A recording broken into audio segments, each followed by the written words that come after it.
This is the first meeting in months, face-to-face, between these two leaders. Any thoughts as to what exactly is on the agenda?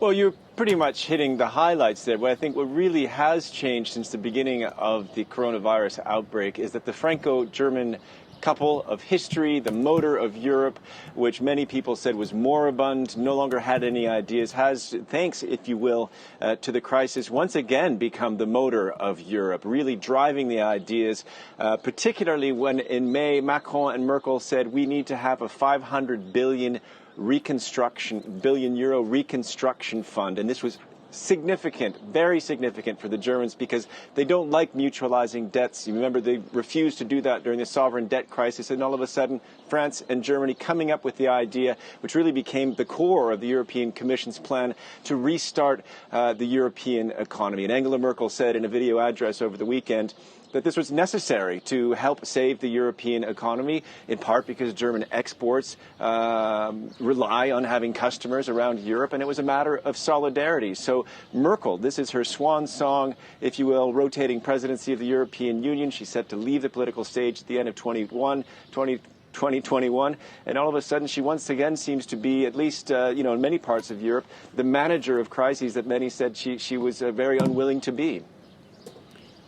Okay, and the pandemic is obviously the focus and, very much the main preoccupation. What else is going to be talked about, Nick?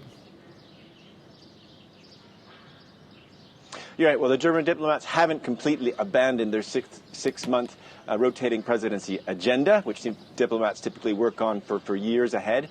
And that includes, as you were saying, the environment. So there's a Green New Deal. And I think that President Macron can be expected to talk at length about that in the news conference, given the municipal election results we were just hearing about. We're expecting that.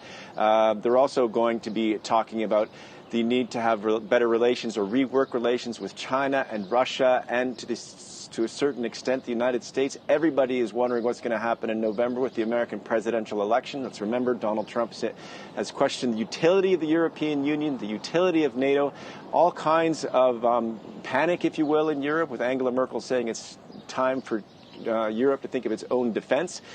So they'll be talking about that, even if that's not officially on the agenda, but definitely the environment, relations with Russia and China, and coming up with a budget for the entire European Union going to 2027, which is a big chunk to chew, if you will. And finally, Brexit, the issue that seems to never go away. The Germans would like to see that done, but it's just going to be a matter for the decision makers, the negotiators in Brussels and London to decide on that timetable.